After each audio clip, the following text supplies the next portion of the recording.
बिटिया बोलो। गुरुजी चरण स्पर्श। खुश रहो। कहाँ से हैं आप? मैं सारंगपुर से हूँ और इंदौर में मायका है मेरा। हाँ। और मैं YouTube पे आपका देख रही थी दिल से, तो मैं सोच रही थी मैं छतरपुर आपसे मिलने जाऊंगी। वाह, कितने दिनों से जुड़े हैं? 1 महीना हुआ होगा मेरे को। बाकी मेरे को आपसे बहुत ज्यादा हाँ है। बोलो क्या प्रश्न भी है और बस एक बात, मतलब बोलो बोलो बोलो भाई। लगन तुमसे लगा बैठे, जो होगा देखा जाएगा।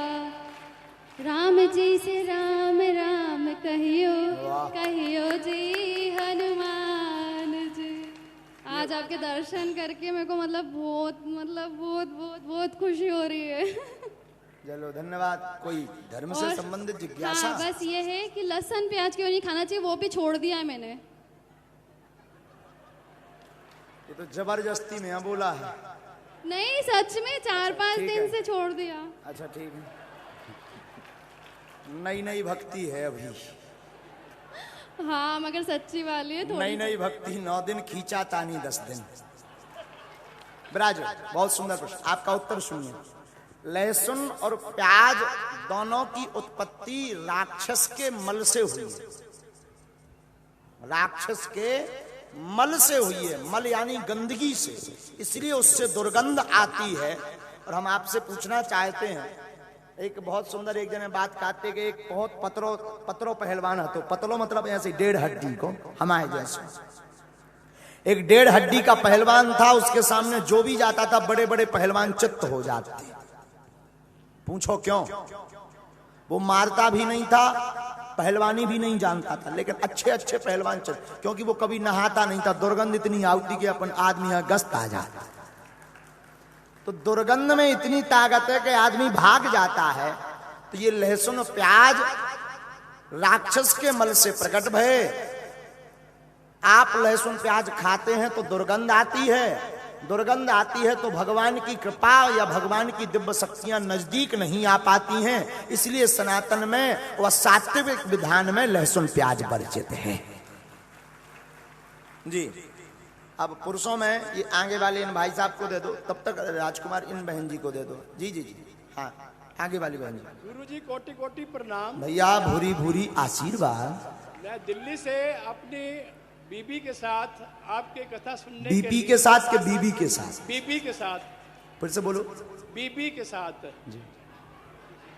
तो हम क्या प्रश्न है? पूछो। हम आपके चरण स्पर्श करना चाहते हैं। बस जी। राम कथा से ऊंचा प्रश्न है ये? कोई प्रश्न है? कथा से संबंधित कोई जिज्ञासा है तुम्हें? मैं गुरुजी 2-2.5 महीने से मैं YouTube में फॉलो करता रहा था, लेकिन अचानक पता लगा कि आपकी कथा इंदौर में है, तो मैं दिल्ली से आ गई। ताली बजाओ।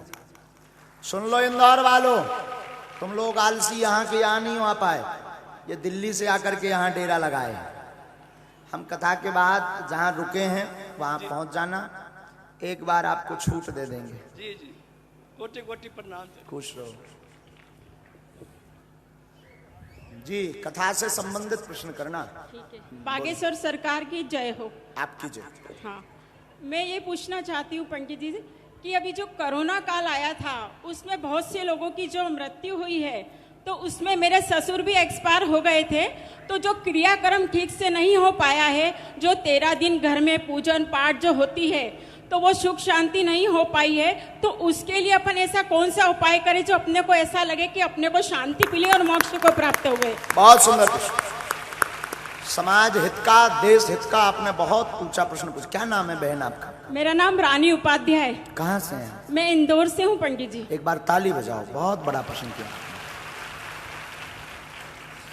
कोरोना काल में जो शरीर दिवंगत हुए हैं देव योग के कारण, और ऐसी परिस्थिति में जो क्रियाक्रम नहीं कर पाए, तो शास्त्र में वर्णन आया है कि भूलवश कोई बाहर मर जाए और उसका बाद में पता लगे या बाद में ध्यान आवे तो 1 वर्ष के अंतर्गत कभी भी उसी विधि अनुसार जो है सूतक का निषेध कर लेना चाहिए, उस विधान को कर लेना चाहिए, जिससे सूतक मिट भी जाता है, मन का मलाल भी हट जाता है और जो दिवंगत आत्मा है उस आत्मा की तृप्ति भी होती है।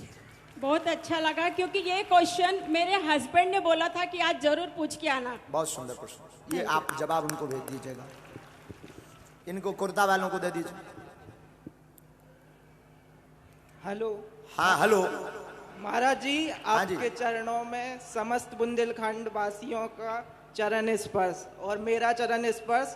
मैं झांसी बुंदेलखंड के छोटे से गांव बड़ा गांव का रहने वाला हूं। मैं पहले कथा नहीं सुनता था, लेकिन आपसे 1 महीने से जुड़ा हूं। डेली आपसे मिलने के लिए तरस रहा हूं। आज आपने धनुष यज्ञ सुनाया है। मैं बचपन में 10 साल की उम्र में एक पाठ करता था जो लक्ष्मण जी का है। वो मुझे पाठ की 10 लाइन याद आ रही हैं। अगर आप आज्ञा करें तो मैं आपके चरणों में प्रस्तुत करूं। अपने चरणों में करो। रघुवंशन में जैते होई तेह समाज अस कहे न कोई, कहीं जनक जस अनुचित बाणी विद्यमान रघुकुल मणि जानी। सच्चे योद्धा सच्चे छतरी कभी अपमान नहीं सह सकते, जिनको सुनने की ताप नहीं वो चुप कैसे रह सकते।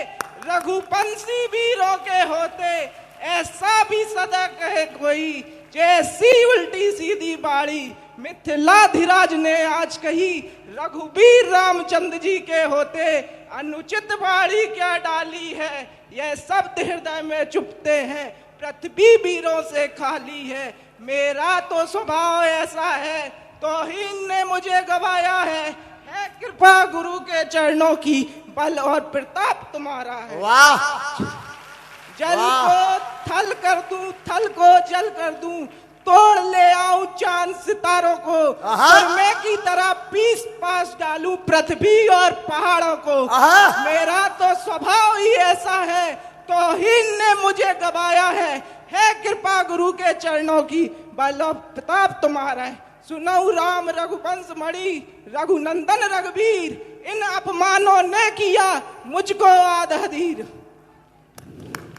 जय जय श्री राम, जय जय श्री राम। बहुत बहुत धन्यवाद। बहुत